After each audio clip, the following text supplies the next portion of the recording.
انا تعبت. انا تعبت مرة واتنين وتلاتة واربعة، استحملتها كتير، وبرضه مفيش فايدة. طلباتها كل شوية تزيد. ما انتش قادر اعمل ايه؟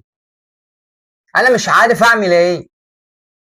مرة واتنين وتلاتة وعشرة، كل مرة اقول خلاص هتسكت، خلاص هتلم نفسها من ناحيتي وهتبقى كويسة.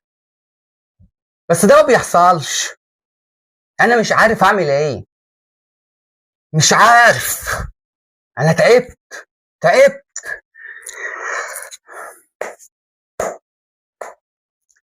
انت بتفكرني بالضفدع. ضفدع. ضفدع. كان في حكاية اسمها حكاية الضفدع.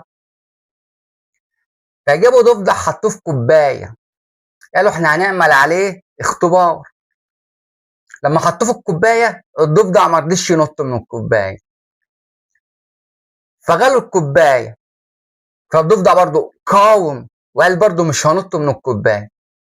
كل شوية درجة الحرارة تغلي أكتر، الضفدع برضو يحاول ويقاوم إن هو ما ينطش من الكوباية، لحد ما خلاص درجة الغليان جابت آخرها. الضفدع ساعتها قال لا، أنا هقاوم بقى وهنط من الكوباية. بس للأسف كانت قوته كلها راحت، ما عرفش يقاوم وينط من الكوباية فمات.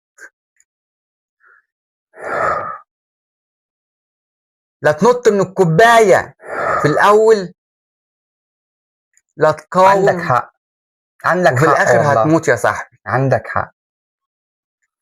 حكاية الضفدع نفس الحكاية بتاعتك، قعد يقاوم ومرضيش ينط، وانت عمال تقاوم، وجاي دلوقتي تقول انا عملت مرة واتنين وتلاتة.